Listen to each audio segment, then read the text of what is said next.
The Pokemon world is extremely interconnected, and one question I always had was, how is mail delivered in this world? Very exciting, I know. But seriously, I can essentially envision three ways in which mail is delivered. The first is one we actually see, which is flying, which makes sense. Large parts of the Pokemon world are on islands, so having Pokemon deliver through flying just makes sense.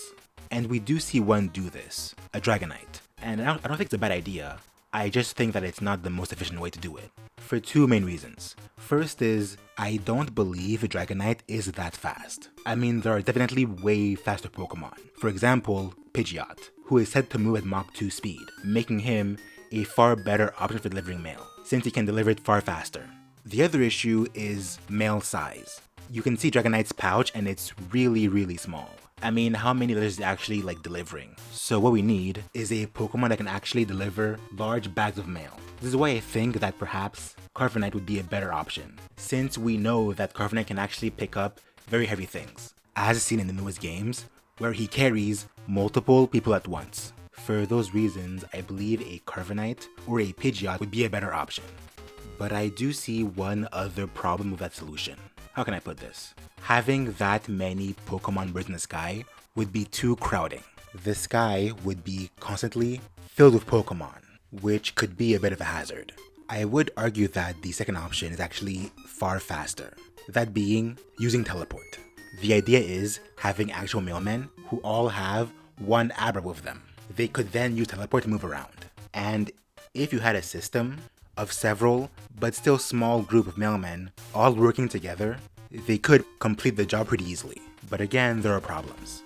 I think the main one is, teleport only works if that Pokemon has already been there before. So you would need several Abra who all have been around the world, which is a bit harder to get your hands on. The second issue is a bit more abstract, because in reality, how much time are they actually saving? Like seriously, compare teleport to a car. How many minutes are they actually saving over the other? And at what point is the minute saved actually worth it? That's the thing. I don't know. The third option is actually much faster, using machines. The Pokemon world has machines, and they have phones too. Therefore, just use email.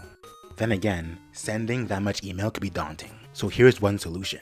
You could optimize the process by using Pokemon like Porygon and Rotom and make them do a lot of the work. Since they exist online, they could work as AI agents, who on their end streamline delivering emails, making the process a lot faster. As always, there are issues. It is true that there are many computers and phones in the Pokemon world, but I don't believe that everyone has one though. For example, older generations may not possess many electronics. So at that point, what do? They still need mail. So you need to either change them or change yourself. Another big issue is security. There are reasons why not everything is email now. Mainly, having confidential documents as email is dangerous, as they can be stolen. So for security reasons, it would be best if not everything is electronic. For that reason, I think the best option is a combo of two things: teleport and email. This way, the amount of mail delivered is cut in half, people who don't have phones can still get mail, and private info is still hand delivered. But I don't know. I am just thinking out loud here. Anyways, peace.